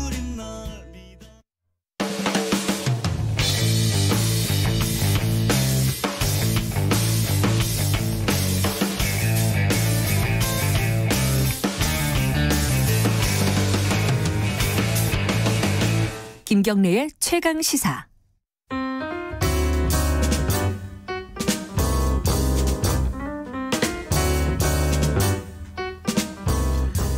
더 나은 미래를 위해 오늘의 정책을 고민하는 시간입니다. 김기식의 정책 이야기 식스센스. 2020년 마지막 날 김기식 더미래연구소 소장님과 함께합니다. 안녕하세요. 예, 안녕하세요. 1년 동안 고생 많이 하셨습니다. 네, 고생하셨습니다. 김 기자도. 중대재해기업처벌법. 이 앞에서 잠깐 얘기했는데 이게 좀 복잡하게 돌아가네요. 이 이해관계들이 너무 첨예하게 얽혀 있어서 경영계 반발하고 있고, 그리고 또 정부 안하고 민주당 안이 또 다르고, 지금 유족들하고 정의당은 단식하고 있고. 야, 이 상황, 이 법 어떻게 지금 진행이 돼야 될 것 같습니까?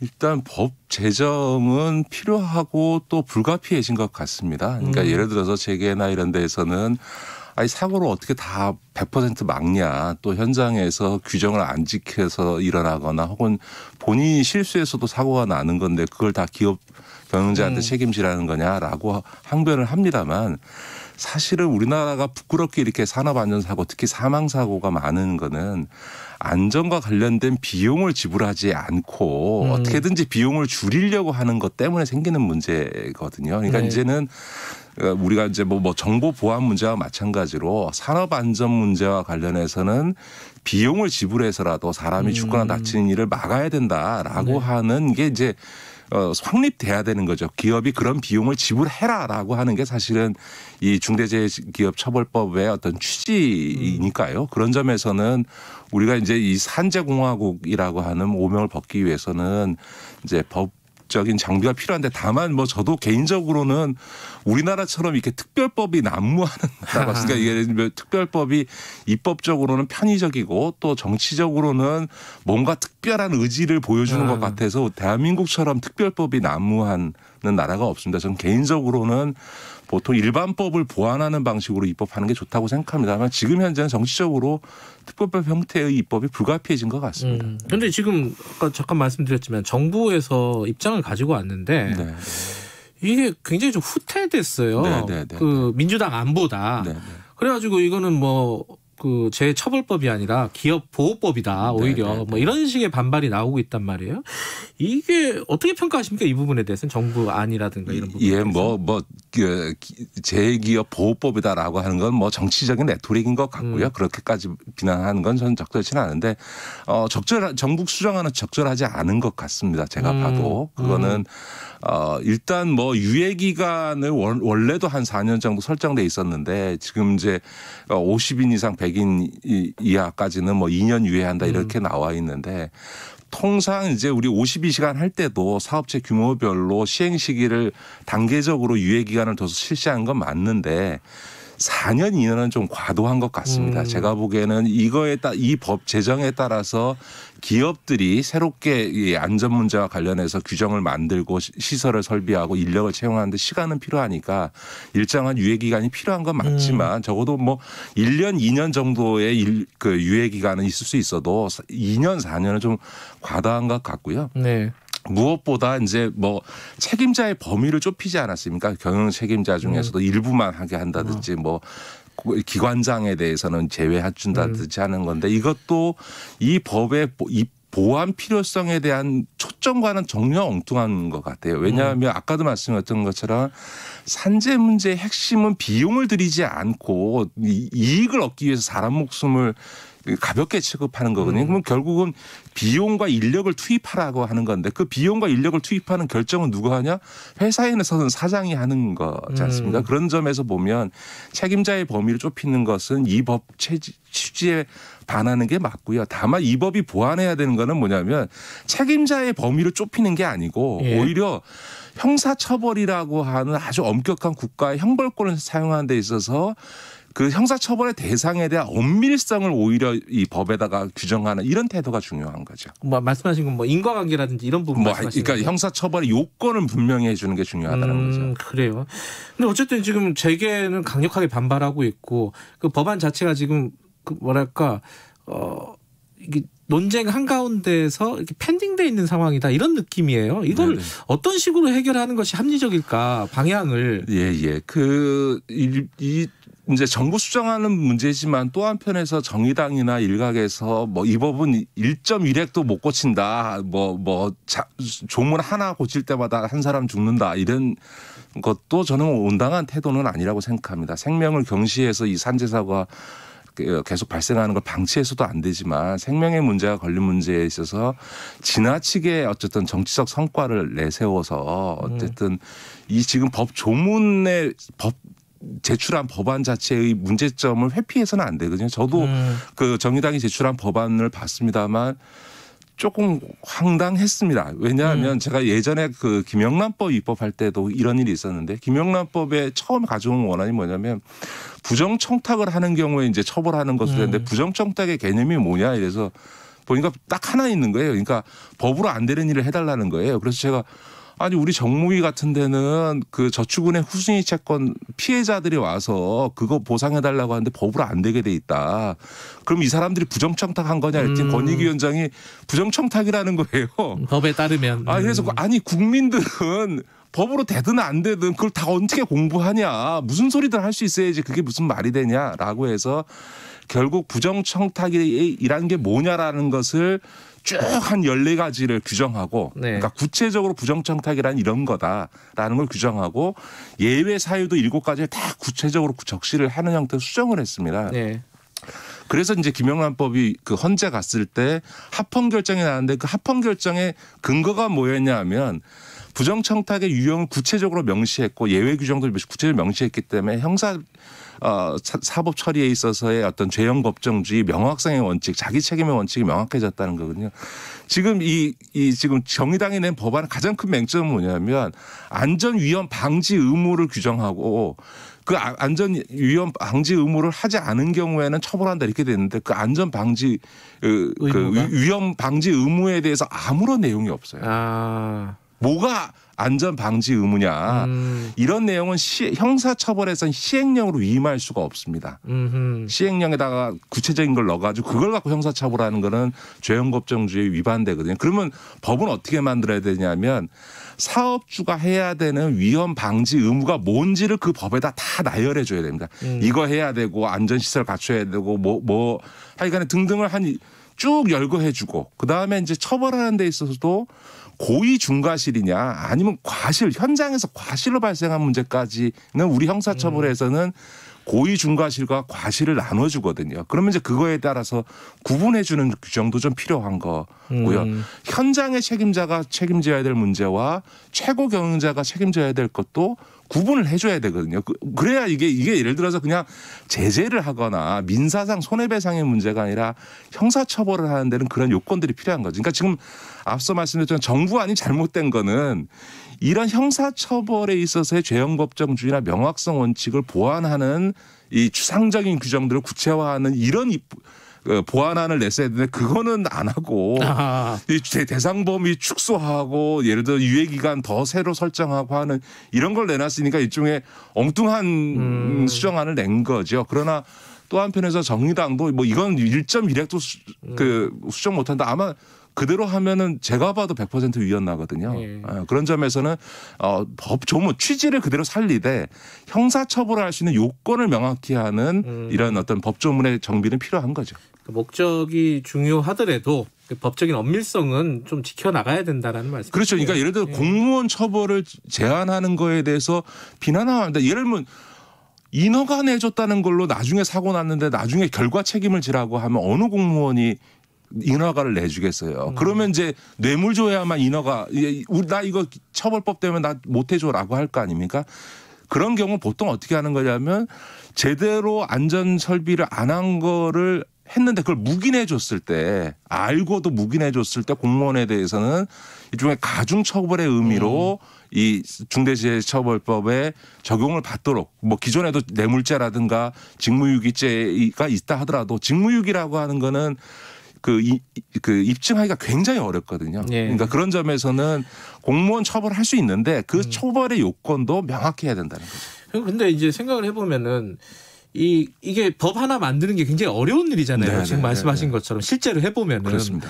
근데 너무 늦은 거 아니냐. 이게 문제 제기가 도대체 언제부터 진행이 되고 본격적으로 아마 이 법을 만들자고 한 지가 2, 3년은 됐을 거예요. 근데 아직까지 이 제대로 된 쟁점 하나도 처리를 못하고 논의도 안 한 상황이라는 게 정치가 너무 무능한 거 아니냐. 뭐 이런 생각은 좀 들어요. 그렇죠. 그러니까 올 하반기에 이걸 제대로 충분히 논의했어야 되는데 상임위에서 논의 못한 건 맞는데 그렇다고 해서 지금 뭐 이번 임시국회 처리 안 하면 이거는 의지가 없다 이렇게 비난하는 것도 저는 적절치는 않다. 왜냐하면 21대 국회가 성립한 지 이제 6개월 된 거 반년밖에 안 됐거든요. 이런 중대한 법안을 처리하면서 6개월 밖에 안 된 상황에서 법 처리 안 됐다고 비난할 건 아닌 것 같고요. 그다음에 이게 1월 8일까지 처리되나 2월 초에 처리되나 사실은 한 달의 차이인 거거든요. 그러니까 저는 앞서도 말씀드렸던 것처럼 이 법 제정이 필요하고 그다음에 뭐 최고 경자나 이런 사람들 책임 범위에서 빼는 거 안 맞고요. 유예 기간도 줄여야 되고 다만 형사처벌에 있어서의 명확성 원칙에 부합하도록 형사처벌 요건만 좀 강화해 주면 되는데 그게 입법 조문상으로는 간단치는 않습니다. 제가 입법을 국회에서 해봤기 때문에.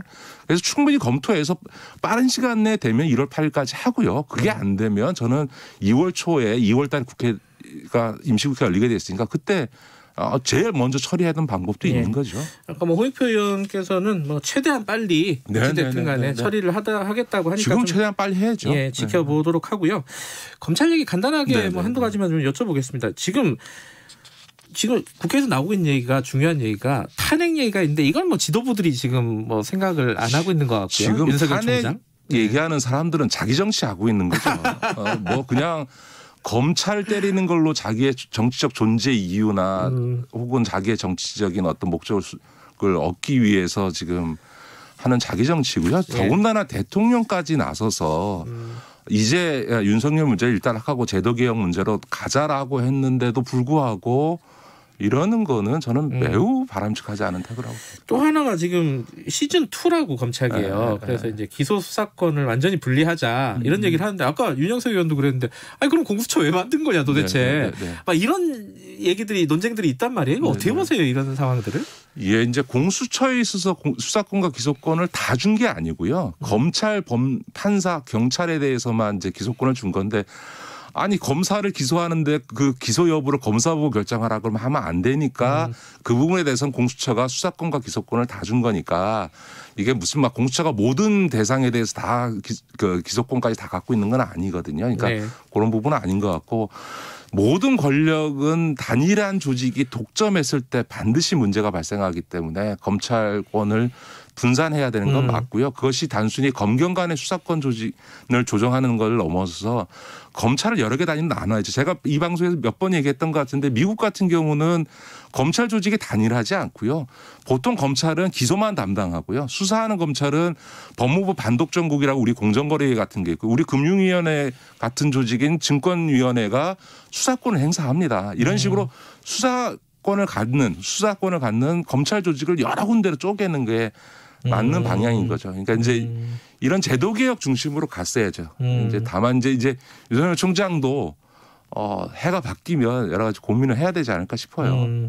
공소총 같은 것도 지금 말씀하신 그런 어떤 작업 중에 일환이다 이렇게 보면 되겠네요. 그렇죠. 그러니까 예를 들면 미국은 FBI 같은 검경 합동 조직인 FBI가 예를 들면 전국적인 연방 경찰의 역할을 하는 거고 우리도 자치 경찰하면 국가 경찰의 권한을 줄여야 되니까 지금 경찰청의 국가수사본부나 지금 검토되고 있는 수사청을 합쳐서 일종의 국가경찰 조직을 만드는 게 필요하겠죠. 검경 수사권 조정 이런 것들은 아마 본격적으로 한번 진행될 때 저희들이 한번 짚어야 될 시간이 올 것 같습니다. 자, 오늘 여기까지 하죠. 1년 동안 고생하셨고요. 새해에도 복 많이 받으시고 새해에도 더 좋은 정책 이야기 부탁드리겠습니다. 고맙습니다. 네, 고맙습니다. 김기식 더미래연구소 소장이었고요. 김경래 최강시사 듣고 계신 지금 시각은 8시 44분입니다. 김경래 최강시사는 짧은 문자 50원, 긴 문자 100원인 문자번호 샵 9730 무료인 어플 콩으로 참여하실 수 있습니다. 유튜브 라이브로도 함께합니다. 네, 오늘이 2020년 마지막 날입니다. 2020년 마지막 날 마지막 코너는 저희들이 한 해 동안 있었던 말을 쭉 정리하는 시간을 가져보려고 합니다. 김민아 시사평론가 나와 계십니다. 안녕하세요. 안녕하세요. 예, 매일 보지만 이렇게 마지막에 보니까 더 괜찮네요. 매일 보진 않죠. 월요일 수요일 날. 네. 알겠습니다. 까칠하시군요. 까칠이 아니고 네. 벌써 한 해가 다 가서 어떡하나 이런 생각뿐입니다. 내 인생은 어떡하나 이제.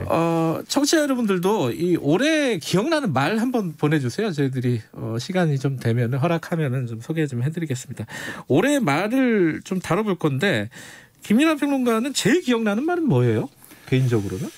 저는 뭐 그렇게 뭐 하나를 꼽고 이러면은 사실 잘 기억이 안 나는데 근데 충격적이었던 건 역시 모르겠습니다. 너무 이 주제에만 우리가 천착하는 거 아닌가 싶긴 한데 윤석열 검찰총장이 국정감사 나가고 한 여러 발언들이 저는 상당히 충격이었어요. 네. 알겠습니다. 저는 올 한 해 가장 기억나는 말이 마스크를 쓰세요. 마스크를 쓰세요. 이거 한 100만 번쯤 들은 것 같아요. 마스크 쓰시고 손 씻으시고 거리두기를 지키시고 개인 방역 수칙을 철저히 하자. 네. 네. 지금 마스크 쓰는 게 이제 어색하지가 않아요. 일상생활에서. 몸의 일부인 것 같아요. 알겠습니다. 오늘 첫 번째는 지금 말씀하신 추미애 윤석열 말. 먼저 추미애 죄송합니다. 추미애 장관 말 좀 들어보죠. 제가 위반한 것이 아니고요. 검찰총장이 저의 명을 거역한 것입니다. 야, 이 발언이 왜 이렇게 충격적이었습니까? 그러니까 추미애 장관이 처음에 장관이 되고 나서 윤석열 검찰총장의 이제 그 측근들 인사를 정리해버리지 않습니까? 뭐 언론의 표현대로 얘기를 하면 뭐 유배 보냈다 뭐 이렇게까지 표현을 했었는데 아무튼 모여있는 이제 이른바 윤석열 사단을 좀 흐트러 놓는 이런 인사를 했는데 그때 이제 이 검찰정법에 보면 검찰총장의 의견을 들어서 이제 인사를 하게 돼 있는데 그렇게 하지 않았다. 법무부가 일방적으로 한 것이다라고 야당이 이제 국회에서 지적을 한 거죠. 그랬더니 추미애 장관이 그렇게 우리가 일방적으로 한 게 아니라 윤석열 총장에게 이제 인사에 대한 의견을 달라고 그랬는데 의견을 안 주고 뭐 여러 가지 이유를 대면서 뭐 장소의 이유라든지 뭐 절차의 이유 이런 것들 들면서 안 한다고 하고 그래서 그걸 두고 이제 명을 거역하고 있다 이렇게 얘기를 한 건데 여기에 대해서 나중에 야당이 뭐 지금이 뭐 조선시대냐 뭐 장관이 할 말이냐 이렇게 반발하면서 시작부터 논란이 됐던 그 발언이죠. 그리고 이 추미애 윤석열 갈등을 아마 확 불지폈던 발언은 이게 있습니다. 소설을 쓰시는. 이 말은 굉장한 논란을 일으켰어요. 국회 내에서도 그렇고. 그죠? 그렇습니다. 네. 이 말이라는 게 뭡니까? 소설 쓰시네. 소설 쓰시네. 네. 그렇죠. 소설 쓰시네라고 하는 것은 저는 이제 그때도 이제 보고 있었는데 뭐 이게 갑자기 무슨 말인가 이런 생각 할 수가 있습니다, 여러분은. 네. 무슨 맥락이었냐면 그 당시에 이제 서울 동부지검장이 있었어요. 그게 이제 고기영 검사죠. 근데 그 사람이 이제 법무부 차관으로 이제 영전을 했습니다. 이 얘기를 하면. 근데 거기에 대해서 국회에서 이제 야당 의원들이 그 당시에 서울 동부지검에서 수사하고 있던 게 추미애 장관 아들 문제였으니까 이 아들 문제를 뭔가 덮어주고 봐주기 수사를 해준 대가로 차관으로 인사를 시켜준 거 아니냐 이렇게 막 의혹 제기를 했거든요. 아들 얘기에서 나온 거였구나. 그렇죠. 기억이 가물가물해요. 오래된 얘기라서. 그렇죠. 이게 약간 가물가물하고 왜냐하면 왜냐하면 너무 많은 말들이 나와서 다 기억을 일일이 맥락을 할 수가 없어요. 그래서 그 얘기를 하니까 그건 사실은 좀 그 내용만 놓고 보면은 뭐 소설 같은 얘기이긴 하죠. 뭐 우리 아들을 잘 봐줬으니까 차관시켜줄게 이게 가능한 나라인가? 근데 그런 건데 그러면 이제 고기영 검사는 이런 뭐 언론의 분류에 의하면은 추미애 장관 쪽 인사 뭐 이런 거 아닙니까? 나중에 결국 어떻게 됐습니까? 고기영 차관이 그만뒀지 않습니까? 윤석열 총장에 대해서 이제 윤석열 총장이 비게 되면은 대검으로 가셔가지고 이 차장을 하든지 해서 대행을 해야 된다. 추미애 장관이 그랬다고 하는데 언론 보도에 따르면 그런데 그만둬버리지 않았습니까? 네, 그럼 결국 그거는 아니었던 것 같다는 생각도 들고요. 소설로 따지면은 거의 뭐 삼국지급이죠. 이 정도 그렇죠. 됐으면은. 네. 여기에 대한 윤석열 총장의 말도 만만치가 않았습니다. 일단 법리적으로 보면은 검찰총장은 법무부 장관의 부하가 아닙니다. 이 검찰총장이 이렇게 얘기하는 거는 뭐랄까 어떻게 보면은 조금 과하다는 느낌도 있고 어떻게 보면 되게 신선한 느낌도 있었어요. 저 들을 때. 그렇죠. 이게 작심하고 한 말이에요. 왜냐하면 이전에 뭔가 뜸을 들입니다. 그래서 제가 한 말씀 올려도 되겠느냐 이렇게 얘기를 하면서 야당 의원의 질의에 대해서 그러면서 이제 얘기를 한 것인데 아마 앞서 들으신 저의 명을 거역했다. 여기서부터 시작된. 여기에 대한 대답이겠죠. 아마. 그렇죠. 네, 내가 명을 받들고 뭐 이런 사람이 아니다라는 거고 이거는 검찰 중립, 검찰 독립 뭐 이런 것의 연장선에서 법무부 장관과 검찰총장은 무슨 관계인가라는 사실은 이건 미묘한 문제거든요. 그게 뭐 당연히 상급자 하급자를 따지면 법무부 장관이 상급자지만 또 검찰의 독립성이나 이런 차원에서 검찰총장이라는 직위가 다른 어떤 비슷한 어떤 그 청의 이제 수장보다는 독립성을 보장받는 자리가 있기 때문에 그거에 대한 얘기를 하려고 한 것 같은데 역시 윤석열 총장도 뭐 정제된 발언을 하고 뭐 이런 사람은 아니니까 부하 이렇게 나와버린 거죠. 네. 근데 이 모든 얘기들이 명을 받드는 것도 그렇고 명을 거역하는 것도 그렇고 부하도 그렇고 사실 다 해석의 여지들이 있는 말이잖아요. 사실 어떻게 보면 제가 너무 냉소적으로 말씀드리는 건지 모르지만 약간 말장난 같은 얘기들입니다. 결국. 우리 사회와 국민들을 위해서 어떻게 봉사할지 그런 방법은 좀 천천히 퇴임하고 나서 한번 생각해 보겠습니다. 이 발언이 결국은 징계로 이어졌잖아요. 그렇죠? 그렇죠. 이게 이제 정치적인 중립성을 훼손했다 뭐 이런 건데 사실 이 발언 이후에 이제 내용도 또 있지 않습니까? 거기에 그러면 그 봉사의 내용에 정치도 들어가냐 이렇게 물어봤더니 그건 뭐 또 천천히 생각해 보겠다 뭐 이렇게 답을 했단 말이에요. 맞아요. 나중에는 뭐 개 3마리를 돌본다고 얘기할 수는 없어서 이렇게 얘기했다라고 했지만 그 사실 그렇게 얘기했어도 됐을 것 같은데요. 그리고 오히려 그런 자리에서는 뭐 그렇게 얘기하면서 피해가는 게 좋지 않을까요? 저에게는 돌봐야 될 개 3마리가 있어서 뭐 답하기 어렵습니다. 이렇게 하든지. 뭐 모르겠습니다. 왜 굳이 이렇게 대답을 했는지. 저는 임차인입니다. 이 얘기는 누구죠 이분이? 이게 윤희숙 국민의힘 의원인데 네. 정부 여당이 임대차 보호법을 처리를 하는 과정에서 국회에서 일방적으로 처리했다. 이거에 대해서 이제 반발하면서 이제 이 얘기를 꺼낸 건데 저는 임차인입니다가 뭐 중요한 얘기라기보다는 이 처리된 이 임대차 보호법 때문에 앞으로는 전세 살던 사람들이 월세로 살게 되거나 또는 이제 임대인들이 세 준 사람들이 세를 이렇게 주는 게 아니라 아들이나 또는 이제 조카에게 들어와 살으라고 할 것이다. 이 얘기를 하면서 이런 이 빈틈이 많은 법을 왜 여당이 일방 처리했느냐. 일방적인 국회 운영은 문제다. 이런 주장을 이제 한 거죠. 그래서 야당의 반대 속에서 꼼꼼히 심의했어야 된다는 건데 그때 야당이 왜 국회에 그러면 안 왔느냐. 그것도 한번 따져볼 문제거든요. 원구성 협상 이후에 여진 때문에 안 온 측면이 있습니다. 네. 그래서 그냥 그렇게만 왜 여당이 일방적으로 했느냐 이렇게만 얘기할 건 아니었는데 뭐 어쨌든 이거는 굉장히 부동산 문제와 맞물려서 회자가 많이 된 연설이었죠. 윤희숙 의원은 임차인이기도 하지만 임대인이라는 사실도 있어가지고 좀 논란이 그렇죠. 됐었죠. 네, 그것도 근데 뭐 임차인이자 임대인입니다라고 얘기하기에는 좀 그랬겠죠. 하여튼 임차인인 건 맞으니까 뭐. 아파트가 빵이라면 제가 밤을 새워서라도 만들겠습니다. 그러나 얘는 절대적인 공기가 네. 필요하기 때문에. 이거는 오정진 님도 이 멘트가 기억난다고 문자를 보내주셨어요. 이건 맥락이 뭐였죠? 갑자기 왜 빵이 나왔는가. 그러니까. 전 빵을 좋아합니다. 네. 빵을 좋아하고. 무슨 소리예요 그게. 네. 그래서 이 발언이 특히 저는 이제 이 발언에 애착이 있는데 뭐냐면 공급에 있어서 부동산 주택 공급에 있어서 왜 아파트가 필요한데 빌라나 뭐 이런 다세대 주택을 공급하는 그 방안에 대해서만 얘기를 하느냐. 네. 이렇게 야당 의원들이 질의를 했더니 김현미 장관이 이렇게 대답을 한 거예요. 아파트가 빵이라면 내가 만들 텐데. 근데 이게 저는 뭔가 생각을 많이 해봤습니다. 그래서 빵을 좋아하기 때문에. 근데 뭔가 빵과 장미의 비유 아닐까도 생각을 해봤으니까 아파트 아파트라는 게 그건 아닌 것 같은데. 아파트라는 게 필수 요건이 아니다. 우리가 사는데 네. 집인 게 중요한 거고 그 집의 종류에는 빌라도 있고 다세대도 있고 여러 종류가 있지만 결국은 어떤 가격의 문제, 재산 가치의 문제 때문에 아파트 선호하는 거 아니냐. 뭐 이 얘기를 하려고 하다가 뭔가 꼬인 게 아닐까도 생각이 되는데 아니면 그게 아니면 김현미 장관도 빵 많이 하겠죠 그러면. 네, 빵을 좋아하는 분이겠죠. 이 정치인들 얘기는 쭉 씹어보면은 뭔가 해석의 여지들이 좀 있어요. 딱 단선적으로 딱 들어오는 긍정적으로 보면 긍정적인 말이고 이상하게 보면 또 한없이 이상한 말이고 그죠. 그래서 가끔은 정치는 말장난이구나 이런 생각을 많이 합니다. 역시. 다른 말도 있었습니다. 멈출 수 없었던 악마의 삶을 멈춰주셔서 정말 감사합니다. 아, 이건 저도 들으면서 약간 오싹한 느낌이 들었거든요. 누구였죠? 이건 이제 조주빈인데 이른바 이제 박사방이라고 하는 이 N번방 사건의 그 주범이라고 볼 수가 있죠. 그래서 이제 검찰 조사에 나와서 이제 이렇게 경찰이 검찰 송치할 때 이제 사건 송치할 때 나와서 한 말인데 사실 이 발언조차도 뭐 본심은 아니었던 것 같고요. 진심으로 한 얘기는 아닌 것 같고 어쨌든 일종의 퍼포먼스 차원의 이제 얘기였던 것 같습니다. 근데 이 사건은 정말 앞서 정치가 말장난이라고 말씀드리지 않았습니까? 이 사건은 사람이 사람으로 취급되지 않는 우리 사회를 보여주는 사건이라고 생각을 하는데 이 사건에 뭐 여러 가지 이들의 악행도 있지만 이 악행의 핵심은 뭐냐면 여성의 삶을 여성의 인생 자체를 그냥 음란물로 소비한 거거든요. 음란물로 만들어버리고 그러니까 그거는 사람으로 취급을 안 한 건데 이런 게 이런 특수한 어떤 경우에만 존재하는 것이냐 사실은 정도의 차이가 있을 뿐이지 우리 사회에 굉장히 폭넓게 있는 어떤 그런 정신들의 어떤 극단이라서 저는 이 사건은 정말 우리가 잊을 수 없는 사건이고 끝까지 이제 생각을 해야 되는 그런 얘기다 이런 생각을 많이 했습니다. 멘트도 뭐 영화에나 나올 법한 멘트인데 이거 좀 약간 멋부리는 느낌이 그렇죠. 있었어요. 자아도취적인 얘기죠 이게.